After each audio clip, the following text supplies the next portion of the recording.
Kali ini kita bakal coba bedah sebuah visi nih. Sebuah visi yang datang dari salah satu politisi paling berpengalaman di negeri ini. Dan ini bukan sembarang visi, tapi hasil pengamatannya selama puluhan tahun. Visi ini datangnya dari orang yang dapat julukan keren loh. Saksi Hidup Perjalanan Politik Indonesia. Ya, julukan ini disematkan ke Ridwan Hisyam, seorang politisi senior yang pengalamannya di kancah nasional tuh, wah jangan ditanya lagi deh dalamnya. Tapi, kenapa sih tahun 2026 ini jadi begitu penting? Menurut pandangan ini, tahun itu tuh kayak persimpangan jalan buat Indonesia. Di satu sisi, banyak banget tantangannya, tapi di sisi lain, peluangnya juga gede banget buat kita bisa melompat lebih tinggi lagi. Oke, sekarang kita coba masuk lebih dalam ke konteksnya ya. Siapa sih yang sebenarnya mengusulkan visi ini?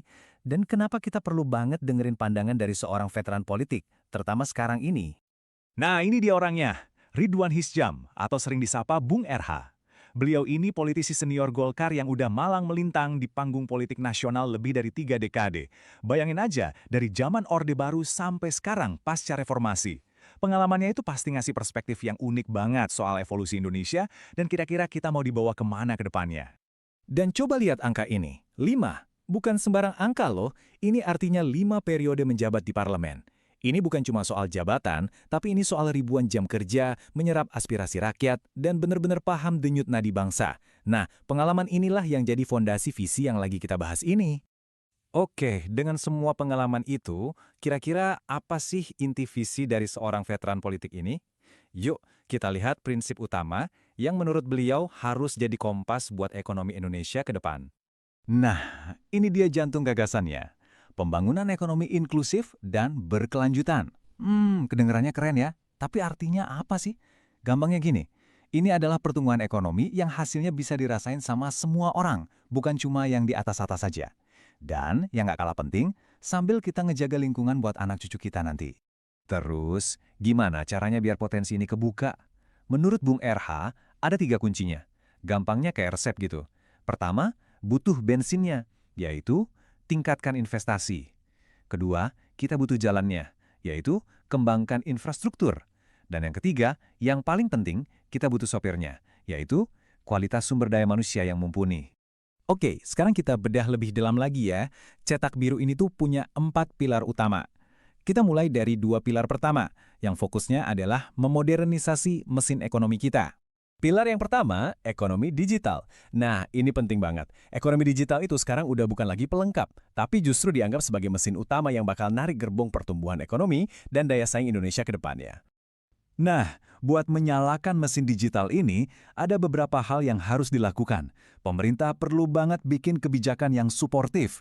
Terus, bangun infrastruktur digital yang oke di seluruh pelosok negeri. Tujuannya? Jelas, buat naikin daya saing kita di level global. Dan tentunya, biar pertumbuhan ekonomi kita jadi stabil. Lanjut ke pilar kedua, dan yang ini menurut saya krusial banget. Sumber daya manusia yang berkualitas. Logikanya sederhana kan? Kita punya teknologi secanggih apapun, kalau nggak ada orang yang jago buat mengoperasikan dan berinovasi, ya percuma. SDM ini jadi fondasi utama buat kita bisa bersaing di panggung dunia.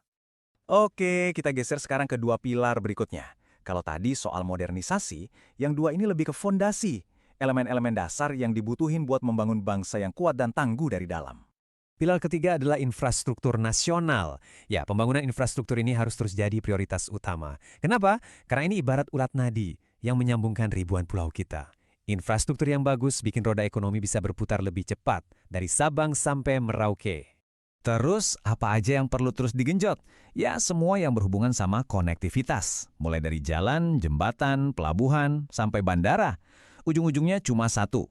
Bikin pergerakan barang dan orang di seluruh Indonesia jadi jauh lebih gampang, lebih cepat, dan lebih efisien. Dan ini pilar terakhir yang fundamental banget, ketahanan energi. Ini perlu kita garis bawahi ya.